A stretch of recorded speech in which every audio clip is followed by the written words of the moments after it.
ఏ ఊరు చిన్నమ్మ? మా కుమారుగూడెం సార్. ఎడా కుమారుగూడెం. ఎంత దూరం ఉంటుంది ఇక్కడికి? ఎంత దూరం ఉంచేది ఇక్కడికి? 2 కిలోమీటర్. 2 కిలోమీటర్. ఇప్పుడు రేవంత్ రెడ్డి ప్రభుత్వం కాంగ్రెస్ వాళ్ళు రుణమాఫీ చేస్తా అని చెప్పారు. మీకు లోన్ ఉన్నదా? 54,000 ఉంది సార్, కాలేదు. 54,000 లోన్ ఉన్నది, మీకు కాలేదు. పక్కన పక్క. ఇప్పుడు ముఖ్యమంత్రి అబద్ధం చెప్తుండా, చెన్నమ్మ అబద్ధం చెప్తుందా? ముఖ్యమంత్రి చెప్తారే బ్యాంకులు రాలేదని. అట్లా కాదు, ముఖ్యమంత్రి అబద్ధం చెప్తుండా, చెన్నమ్మ అబద్ధం చెప్తుండా?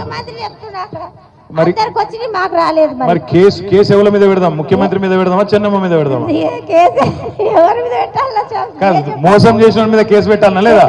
పెట్టాలి. మరి గ్యాస్ గురించి కూడా 500 అన్నారు.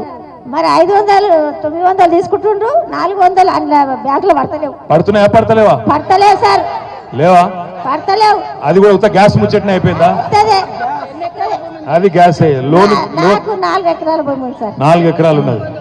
పల్లె సార్, పల్లె మేడం. రైతు బంధు వాళ్ళే, రుణమాఫీ కాలే. తులం బంగారం వచ్చిందా? మరి బంగారం లేదు. 2,000 వేయలేవు. మా ఆయనకు 2,000 పింఛన్ ఇస్తారు. మీ ఆయనకు 2,000 పింఛన్ ఎవరు ఇచ్చిర్రు?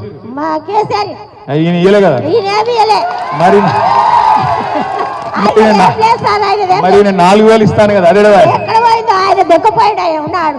ఏం మంచి చేస్తాడు సార్. ఆడపిల్లలకు పిరి బస్సులు అన్ని ఇజ్జత్ లేకుండా చేసి మోపిల్లలు లేదు. మేము ఆడపిల్లలు వేడున్నాం. మోపిల్లలు లేదు, మేము ఆడపిల్లలు వేడున్నాము. వాళ్ళు ఉంటేనే మేము కదా.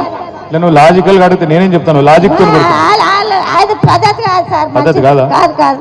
సరే నేను చెప్తా. మరి ఎక్కడ ఎదురుగా పడితే చెప్తా, కానీ తప్పించుగా తిరుగుతుండే ఏం చేయాలి? తిరిగితే గెలిపిస్తాం ఈ సార్. రైట్. థ్యాంక్ యూ చిన్నమ్మ.